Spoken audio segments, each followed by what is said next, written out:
Yo, what's going on, guys? This is our Sixers versus Wizards postgame.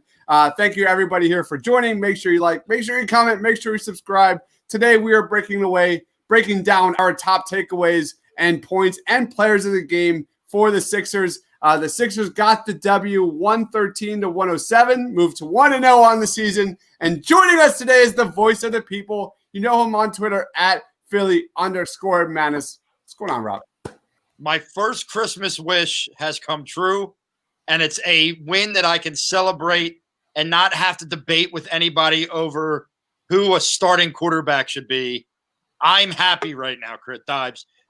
This is the first time you will see me happy in a very long time. It's been the first time we've been happy in a very long time. In a very long time. Also joining us today, my man Joey. He's been with us the entire watch party. Follow him on Twitter at JoeyD_6. Joey, what's up?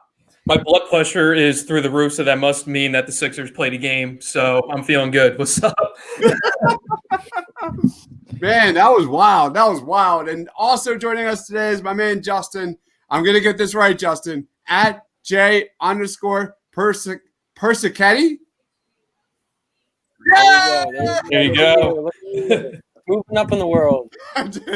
Did I really? All right, that's crazy. How you doing, Justin?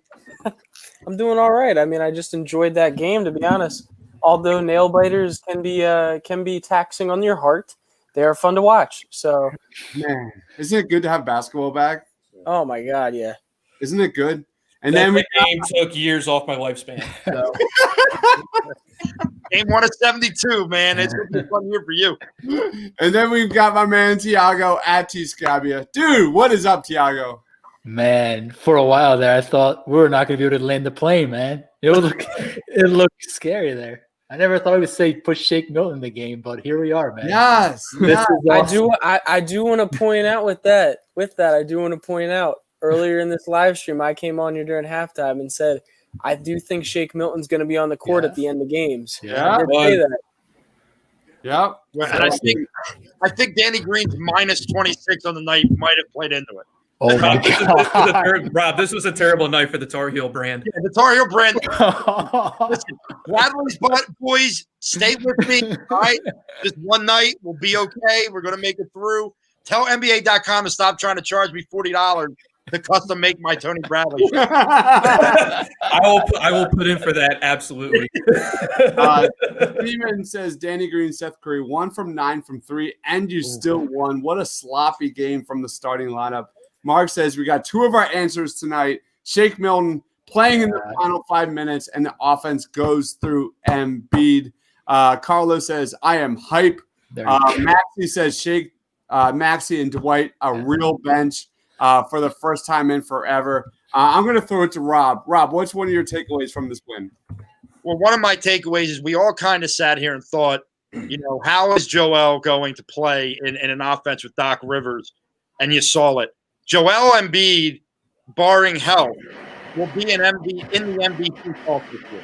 I mean, I firmly believe what you saw tonight at a 29-14 clip is where you're going to see him on most nights. And I know he was a little slow to get started, but in the fourth quarter, when it mattered, when they needed him, Joel Embiid showed that maturity to be the guy you could go through. And that is probably the most exciting thing you take from this game. I mean, yeah, look, having the Maxey, Milton, Howard bench is something that I think we're all going to love every time. That when you go to the bench, you're not sitting there going, God, I hope we could get 3 minutes for our starters to rest and keep this thing close. This group can get you back into a game and can extend leads, and that's exciting to see. But it is one game, and we don't want to freak out one way or the other here. 1 of 72. What about you, Joey? I mean, if you would have told me 2 years ago that in a couple years the Sixers bench would be the ones leading a win, I probably would have told you to get out of my house, because you could tell that this was the first game, the first real game that the starting five played together, because they looked so out of sorts. The offense was so clunky, no motion whatsoever. I mean, they look so discombobulated. And you have a bench now that can make up for all of those mistakes. I mean, Shea came in, was running the offense very smoothly. Maxey showed out, didn't play like a rookie at all. Dwight protecting the rim and down low. And then at the end of the game, you have Shea, who you can run, with him and Embiid. You have two guys you can run the offense through down the stretch. It's the first game, so you don't want to overreact to a lot of what you saw in this game, because it was the first game in a season in which there was a truncated preseason and training camp. So they got the win, and that's all you can really ask for at this point. What about you, Justin? All around, this game was so fun for me to watch. Although we had our struggles on offense going into it, we knew we were going to struggle. We already knew that. Doc even said he wants to build this team off. Even if we're struggling on the offensive end, we can win it on the defensive end. I think you saw that throughout the game. Ben Simmons, I think he's still going to be in one of those defensive player of the year races this year. You saw it all game. He was guarding the best players, going after loose balls, getting deflections. It's looking good. It's really looking good. And the fact that we didn't play well at all this game, and I'm this positive on it, it makes me happy. Thiago. Yeah, I mean, you guys touched on it. Like, defensively, when it mattered, they came out and showed out. The Wizards scored 48 points in the second half, which was legitimately a huge upgrade from what we saw in the first half. Yeah. And for me, it was just like Shake Milton. So not only the offensive end, but if you guys paid attention, like, he was the one defending Bradley Beal at the end of the game. And I thought his defense as a whole was a difference maker. And you're talking about a guy who's going to, be asked to carry a big load for the Sixers. It's got to start on the defensive end. And I thought Shake Milton, for me, was the name on both ends of the court. I mean, he legitimately was asked to defend Washington's best player at the end of the game, and he held his own. It was a very, very good showing overall for Shake Milton, specifically on that defensive end. So for me, that was the big takeaway for tonight. Yeah, we've talked about what the rotation, 10-man rotation looks like, what the rotation looks like with 5 minutes or less. Those were answered. That was answered. And I'm piggybacking off of you, Thiago. Now I'm talking about Shake Milton, man. 19 points in 30 minutes, 6 of 11 from the field, 3 steals, plus 33 on the team high. So Shake Milton, that was my player of the game before this game. Joel Embiid, I think, probably gets the player of the game here. But, everyone saw that coming. But Shake Milton answered a lot of questions this game, and that would be my star of the game. Rob, who's your star of the game today? I'll take the easy road, and I'll go to Joel Embiid. Oh, wow. Going out on a limb here, Rob. Yeah, I know, going out on a limb. But I'm going to – here's why, though. There were a few things I saw from Joel that I've been wanting to see. First of all, I saw a fourth quarter come and him say, "Give me the ball." And as Joey said a lot during the live stream, he's cooking right now. And that's what he was doing. But there was one play in that fourth quarter that showed me something that I've wanted to see from him, and that is that basketball intelligence, that on-court IQ. He knew the way these officials were calling this game. They had called like 8 or 9 offensive fouls. And on a play where I've never seen him do this, he got to a spot, took the contact, and said, "Let me go down and see what happens." And he got an offensive foul called at that point. That, to me, shows so much growth in his mental side of his game, which I think we all would agree has got to be at another level this year. That, look, yeah, he still made the mistakes in the double teams and the triple teams. But when it mattered, the guy made smart plays and he made buckets. And I'm going to give Joel my nod for start of game. Joey. Yeah, I'll give Shake. I have to give Shake his props. He came out and showed out and ran that offense very well. But you got to give it up to the big fella, man. I mean, he had 15 points in that fourth quarter. I mean, there was about a 4 or 5 minute stretch there when he absolutely just took over the energy of the game. And I mean, let's face it, there are probably 2 or 3 guys in the league who are legitimately capable of somewhat trying to stop him. And when he gets on a roll, I mean, God bless Thomas Bryant for trying to check him there. But I mean, you're not going to stop him when he gets on a roll down low, and especially when he got 4 shooters all around him.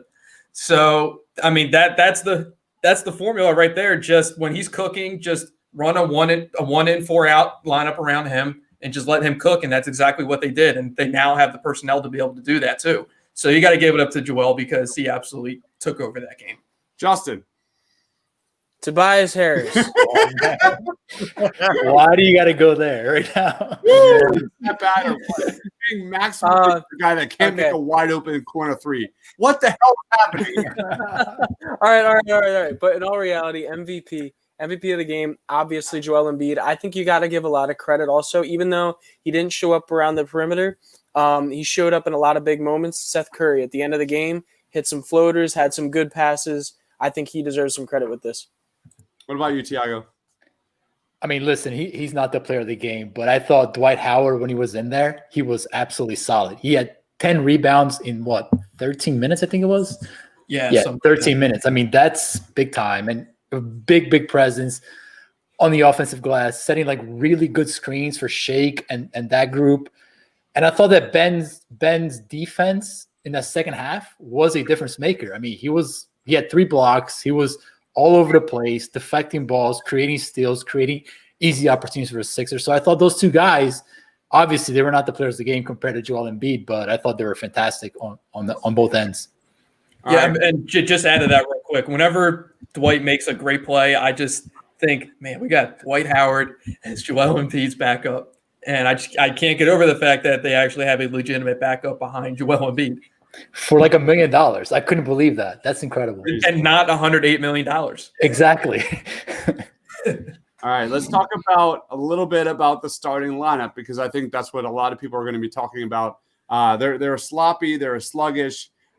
We saw their kind of lapses on defense. Tiago, let's lead off with you. What was your take on the starting lineup and what do they need to improve moving forward?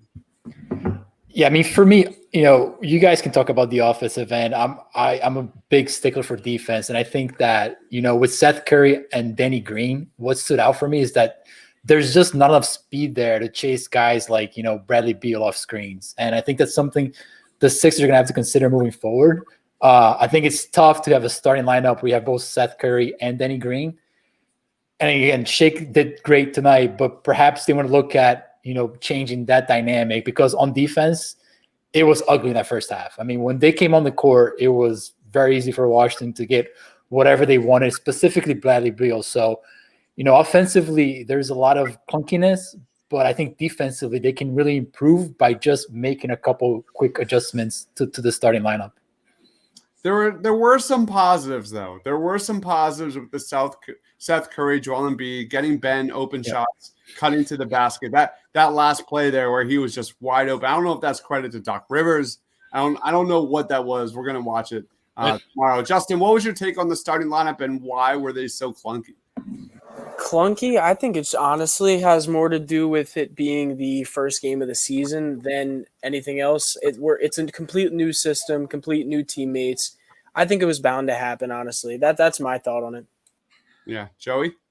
Yeah, they just looked very confused. You can tell. I mean, we've seen Doc say it a lot recently that they're still trying to figure out the parts of their half court offense right now, and you clearly saw that because there were just moments when they would wait until 7 seconds left on the shot clock before they actually got some sort of action going.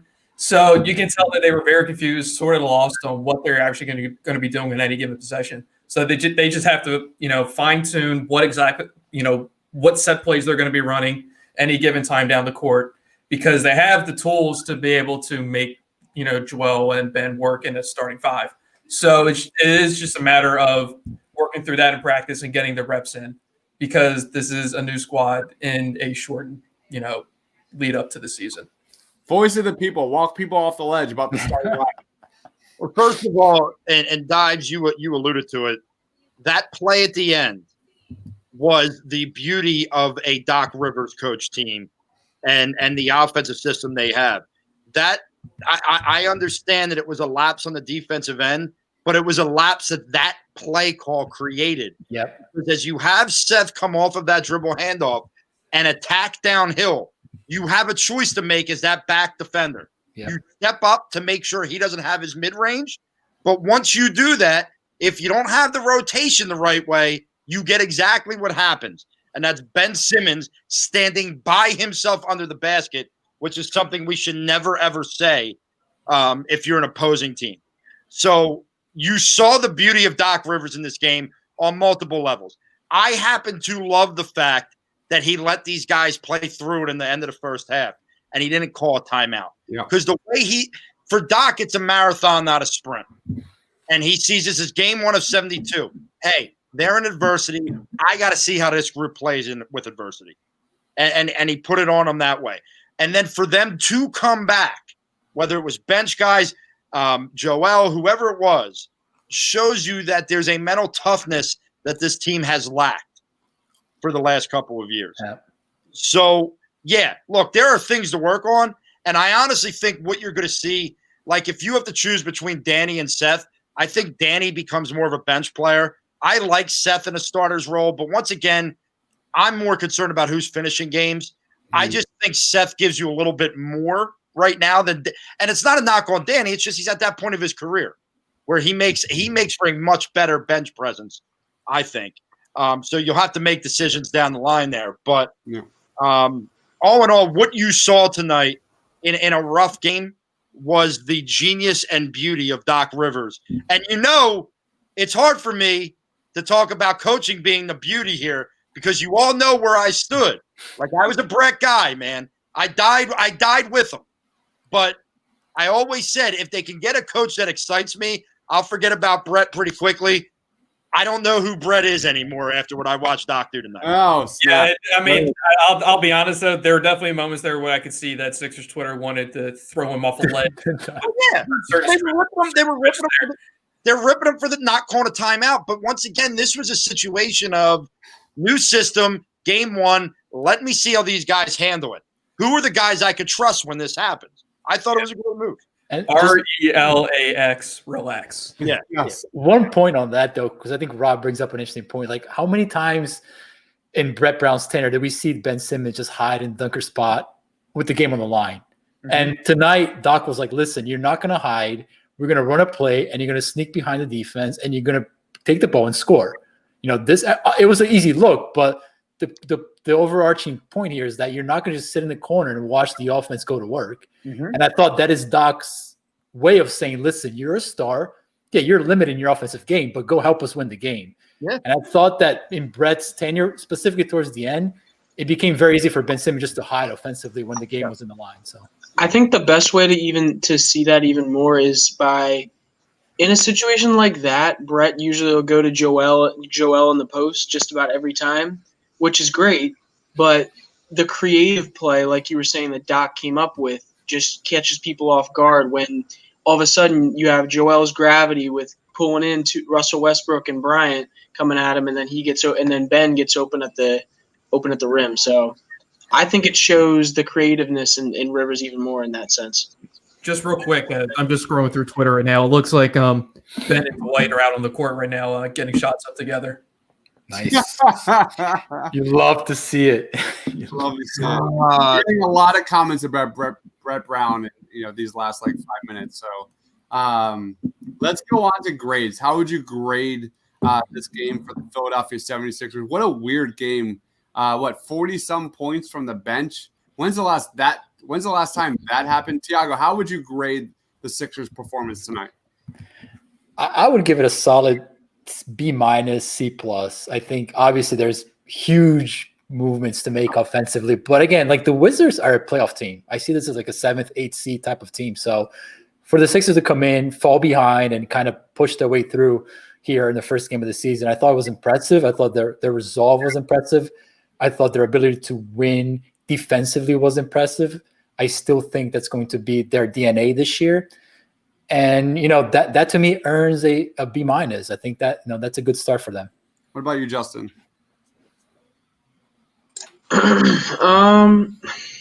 It's tough because I think they look good in some aspects, but also looked really bad in others. So I would probably give it a good like C plus just because they won the game, obviously. But ultimately, at like team play, they didn't look amazing. I think if Joel wasn't hitting tonight, they are not in this game. So it was yeah.